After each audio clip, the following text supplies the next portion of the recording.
If you are a Christian, you've probably heard someone say that money is dangerous, that wealth can turn your heart away from God, or even that being poor is a virtue. But what if I told you that's not the biblical view on finances?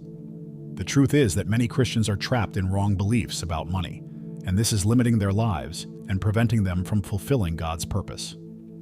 Today I'm going to reveal the biblical secret to true prosperity, a principle that will completely change your relationship with money and help you build wealth without losing your faith. If you apply this knowledge, you will see opportunities arise and doors open. But if you keep ignoring this truth, you might be limiting the blessings that God has for you. What Christians don't know about money and how it affects their lives. Many Christians struggle internally when it comes to money. Some believe that being rich is a sin, while others associate poverty with holiness. But does the Bible really teach that? The truth is that God never condemned wealth itself, but rather the attachment to it. When the Bible says that the love of money is the root of all evil, 1 Timothy 6:10, the problem is not money, but the idolatry it can create. So how can we reconcile a healthy, financial life without falling into greed? The central issue is not having money, but what we do with it. Many men and women of God were extremely prosperous, such as Abraham, Job, and Solomon, and they used their wealth to fulfill a greater purpose. However, some Christians refuse financial opportunities, believing that seeking prosperity is wrong. This limiting belief can prevent them from fulfilling the purpose God has for their lives. After all, how can we help those in need or support missions if we lack resources? Another common mistake is thinking that wealth comes only as a divine blessing, without personal effort. Yes, God can open doors and grant favor, but He also calls us to be responsible stewards. Proverbs 13:4 states, "The lazy person craves and gets nothing, but the desires of the diligent are fully satisfied." In other words, the desire for prosperity must be aligned with action, wisdom, and diligence. God does not multiply what does not exist. He multiplies what is already in our hands. The key to a healthy balance between faith and finances is understanding that money should serve God, not the other way around. When we grasp this, we begin to see prosperity as a means to impact lives, invest in the kingdom, and bless our families. But is there a biblical principle that teaches us how to manage and multiply our resources correctly? The law of sowing and reaping, the most powerful financial principle in the Bible. Everything in the world operates under the principle of sowing and reaping. What we plant today, we will harvest tomorrow. This applies to finances, relationships, careers, and even our spiritual lives. Galatians 6:7 makes this clear. Whatever a man sows, that he will also reap. Many Christians ignore this principle, expecting God to prosper them without first sowing anything. But the truth is that prosperity without effort is not a blessing. It's an illusion. God multiplies what we place before Him, but if our hands are empty, what can He multiply? A common mistake is planting in the wrong soil and expecting good fruit. Some people spend recklessly, make investments without knowledge, or simply fail to manage their resources well, and then wonder why they aren't prospering. The Bible teaches that we must sow with wisdom and patience. Ecclesiastes 11:6 says, "Sow your seed in the morning, and at evening let your hands not be idle, for you do not know which will succeed." In other words, we must act strategically and not give up, because the harvest will come at the right time. Another crucial point is that every harvest depends on the quality of the seed. Those who sow generously will reap abundantly. This does not mean giving with the expectation of immediate return, but understanding that a generous heart is fertile ground for future blessings. Jesus said in Luke 6:38, "Give, and it will be given to you. A good measure, pressed down, shaken together and running over, will be poured into your lap." This principle applies not only to money, but to all areas of life. Those who spread kindness, reap kindness. Those who invest in knowledge, reap wisdom. Every Christian must ask themselves, what am I sowing today? Because what is being planted now will determine what will be harvested in the future. And more than that, where are we sowing? Are we placing our resources in fertile soil, or in places that only drain our energy and money? To achieve true prosperity, we must learn to identify and cultivate good seeds. And this leads us to the next fundamental biblical principle for financial success. The biggest financial mistake Christians make: ignoring biblical stewardship. Many Christians live in financial disarray because they don't understand a fundamental principle. We are not owners of anything. We are merely stewards. Everything we have, money, talents, time, has been entrusted to us by God to manage with wisdom. Psalm 24:1 reminds us, "The earth is the Lord's, and everything in it, the world, and all who live in it." The problem arises when people act as if money is solely theirs and forget that one day they will have to account to the owner of everything. The parable of the talents, Matthew 25:14-30, illustrates this concept well. The master in the story entrusts different amounts of money to his servants and upon returning asks for an account of what they have done with the resources. Those who multiplied were praised and given more responsibilities, but the one who buried his talent out of fear and inaction was called a wicked servant and lost everything. This teaches us that God expects growth and productivity in our financial lives. Saving money without purpose is not wisdom, it's stagnation. Another common mistake among Christians is failing to allocate their finances according to biblical principles. Many spend everything they earn and then say they cannot tithe or invest.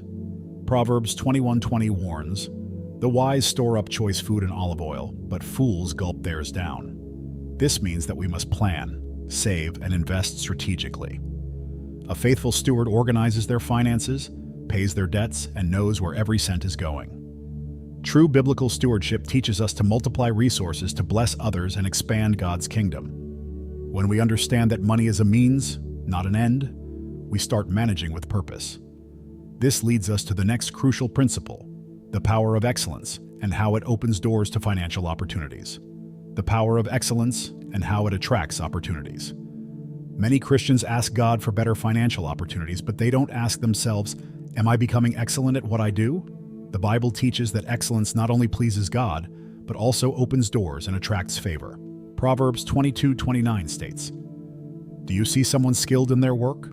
They will serve before kings. They will not serve before officials of low rank." The problem is that many people want a promotion without first mastering what is already in their hands.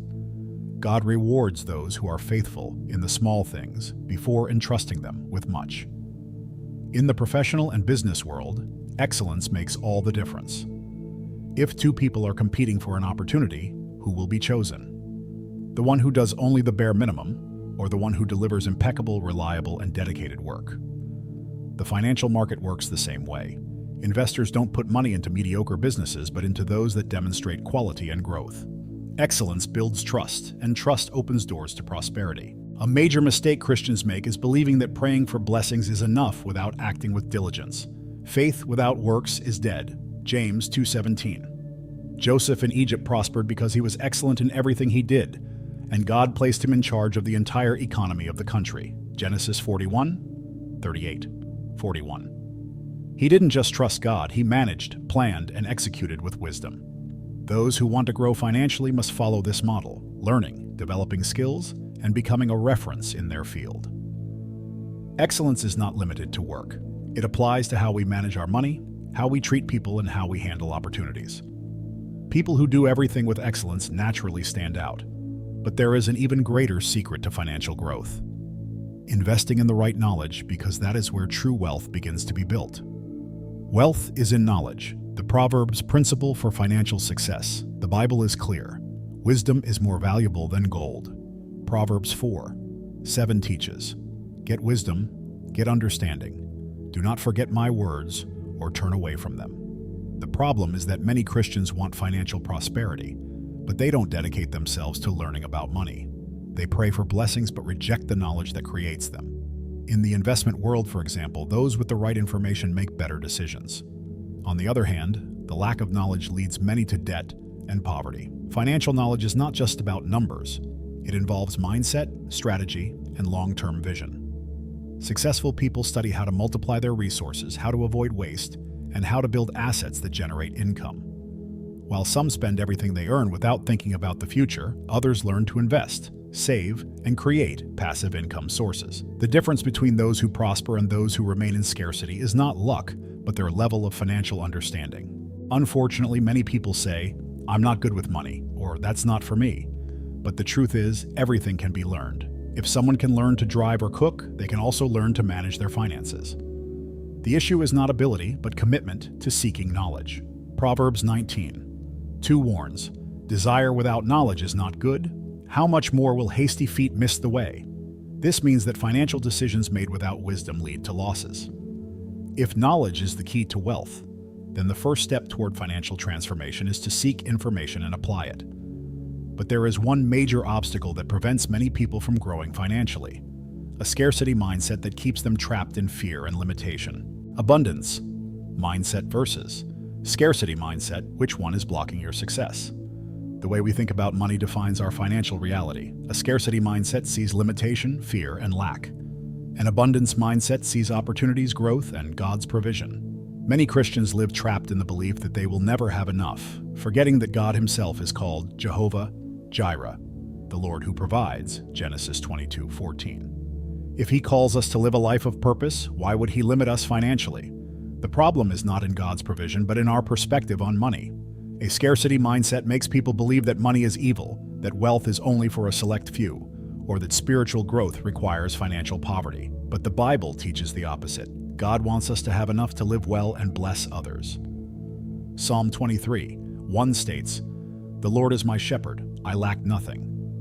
This means that lack should not be the norm in a Christian's life. The mistake lies in confusing dependence on God with financial passivity. On the other hand, an abundance mindset understands that God has given us the ability to grow and multiply. Jesus taught the principle of growth in the parable of the talents, Matthew 25:14-30, where the servants who multiplied their resources were rewarded, while the one who buried his money lost everything. This shows that abundance comes to those who act, learn, and invest in what God has placed in their hands. Heaven does not reward inaction, but initiative. The transformation of financial mindset begins with the renewal of the mind, Romans 12:2. A Christian who desires prosperity must stop thinking, "I can't, I don't have, I'm not capable," and start saying, "With wisdom I can grow. God provides the resources I need. I will learn and improve my financial life." But there is a common mistake that prevents many from applying this mindset: procrastination and the illusion of the someday island. The danger of someday island and the lack of action. Many people live on what is called someday island, an imaginary place where everything will be resolved. Someday. Someday I'll start investing. Someday I'll get out of debt.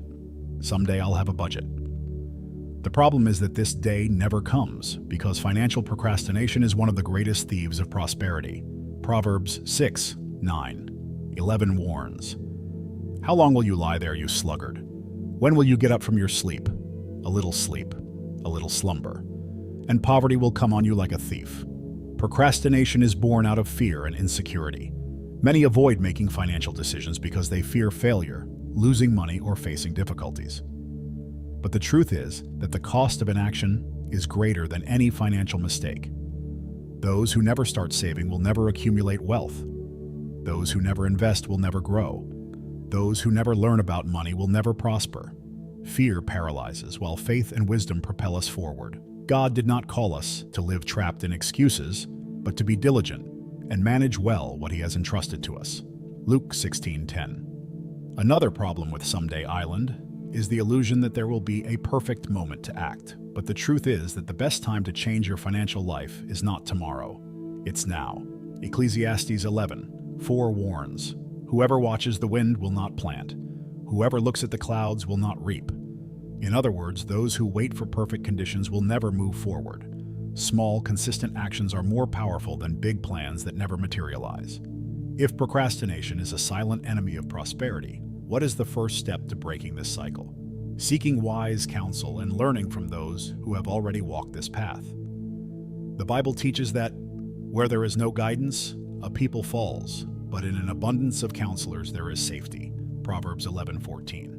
And that is exactly what we will talk about next. The importance of seeking wise counsel and modeling those who have succeeded. The Bible teaches that seeking wise counsel is one of the keys to success. Proverbs 11:14 says, "Where there is no guidance, a people falls, but in an abundance of counselors there is safety." In the financial world, this means that we don't need to reinvent the wheel. We can learn from those who have already achieved prosperity. Unfortunately, many Christians make financial decisions based on assumptions, fear, or advice from people who have never prospered. The result? Frustration, debt, and wasted years trying to figure things out alone. A major mistake is seeking financial advice from those who have no results in that area. If someone is always in debt, how can they teach about prosperity? If they have never invested, how can they guide others on investments? Jesus taught that a tree is known by its fruit, Matthew 7:17. The same applies to finances. Follow those who have concrete results and apply biblical principles to their financial lives. Great leaders, entrepreneurs, and investors follow this principle. They study what successful people have done and replicate their strategies. Modeling is a powerful concept. If we want to grow spiritually, we seek mentors in faith. If we want a strong marriage, we learn from solid couples. With money, the principle is the same. Studying financial books, learning from Christian entrepreneurs, and seeking financial mentors aligned with God's principles is essential. Proverbs 13:20 confirms this. Walk with the wise and become wise, for a companion of fools suffers harm. Who are you listening to? Seeking wise counsel is not just about learning, but about accelerating results. The Bible shows that Joseph prospered in Egypt because he correctly interpreted the times and received direction from God. The same applies today. When we follow mentors and apply biblical wisdom, we avoid financial pitfalls and shorten the path to prosperity. But there is a greater purpose for money than just becoming rich. True wealth lies in using our resources to impact lives and expand God's kingdom. The true purpose of wealth: impact, generosity, and God's kingdom. Money by itself has no eternal value. What truly matters is the impact it can create in people's lives and in God's kingdom. Many Christians see wealth as the ultimate goal, but the Bible teaches that wealth is merely a means to fulfill a greater purpose. Proverbs 3:9 instructs us, "Honor the Lord with your wealth, with the first fruits of all your crops." True prosperity is not measured solely by what we accumulate, but by what we are able to transform around us. God has no problem with his children being prosperous. He has a problem with greed and selfishness. Biblical wealth is accompanied by generosity and a commitment to helping those in need. Abraham was blessed so that he could be a blessing. Genesis 12:2. Job, despite his riches, cared for the poor and upheld justice. Job 29:15-16. A truly prosperous Christian understands that their resources are not just for personal consumption, but to invest in others and in God's work. The mistake many make is placing their security in money, forgetting that the only unshakable source of provision is God. Jesus warned in Matthew 6:19-20, "Do not store up for yourselves treasures on earth, but store up for yourselves treasures in heaven." This does not mean that we should not build wealth, but that our hearts should not be attached to it. Those who place money above God will always live in insecurity because earthly wealth can vanish. The secret is to use money as a tool, not as an idol. True financial freedom is not just about earning more, but about using money in alignment with God's principles. Prosperity without purpose is vanity, but prosperity with impact creates a legacy. What are we building today? Are our resources being used to glorify God and transform lives? Now that we understand the biblical principles of prosperity, one final question remains. How do we put all of this into practice and build a solid financial future? Now that you know the biblical principles of finances, the question is, what will you do with this knowledge? Most people hear transformational teachings but continue living the same way. But God does not call us only to listen. He calls us to act. James 1:22 warns, "Be doers of the word and not hearers only, deceiving yourselves." In other words, what good is understanding money if you don't apply this knowledge in your life? Write in the comments, "God is my financial mentor." Make this declaration in faith and watch how your finances start to change suddenly. God honors those who place their trust in Him and apply His principles. If you truly want to break free from scarcity and build a strong financial future, you need to make decisions today. Maybe it's time to organize your finances, cut unnecessary expenses, start investing, or look for new sources of income. What matters is that you take the first step. Small daily changes create extraordinary long-term results. Now tell me, which of these principles was the most eye-opening for you? What did you realize you need to change in your relationship with money? Leave a comment and share this video with someone who needs this message too. And of course, subscribe to the channel and turn on notifications to continue learning how to align your finances with God's principles.